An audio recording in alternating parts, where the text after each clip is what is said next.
Brokenhearted, insecure, and ravaged by vices. How could a guy worth $45 million have a single problem? This is the dark side of Post Malone.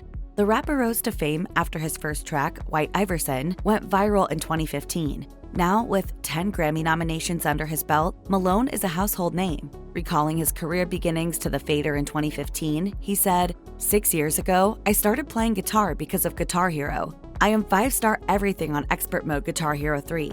I taught myself how to play real guitar off YouTube videos, watching people play stuff, like a lot of AC/DC and Metallica." You gotta do it. You haven't lived unless you've broken a guitar. Still, despite his massive success as an artist, Malone has weathered his share of tragedy. When rapper Mac Miller died of an accidental drug overdose in 2018, Miller's many friends in the music industry shared their condolences, Malone among them. But as fans already knew, the rappers were close and often spent time together. In fact, Malone revealed that he was with Miller just days before his death, telling Zane Lowe in 2019, We were sitting there playing beer pong and we were like, let's make a f***ing album. Just days after Miller's death, the rapper also explained how he was overwhelmed by the media coverage. All of a sudden the TV turns on and it wouldn't stop. We tried disconnecting it and all this and then we turned it off and then it came back on. Alluding to the fact that it may have been a message from his friend on the other side, he added, I was just like, this is weird and it gives me chills talking about it. 4 years later, the star faced another hardship in 2022 when he fell into a trapdoor on stage during a concert in St. Louis, Missouri.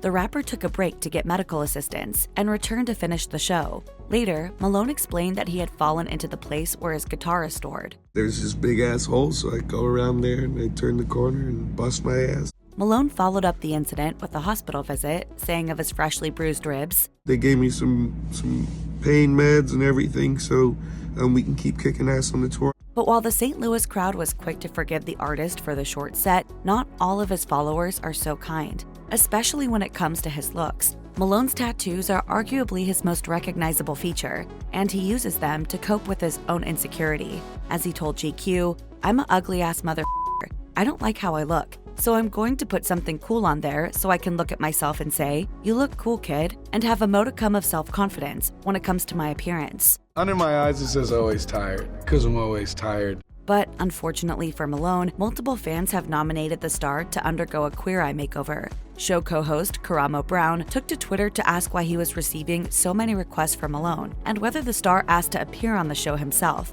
To that, Malone replied, "No, they just think I'm ugly and smell, lol. Love the show though, guys. Keep crushing it." Still, tattoos only address the skin he lives in, not his inner peace. Malone shared his own experience with depression as a teen, telling Howard Stern in 2022, I didn't sit with anybody at the lunch table, and I just sat there with my head in my hands. While he never told anyone about his situation at the time, he did find solace in music. Still, he eventually fell into self-medicating behavior. When Stern asked if Malone ever got professional help with the struggle with alcohol in the past, Malone said no. I just have super beautiful people around me. One of those people was his girlfriend, now fiancé, Korean rapper MLMA. Malone also admitted that his drinking is still something he's working on, but that he has a better handle on enjoying it responsibly.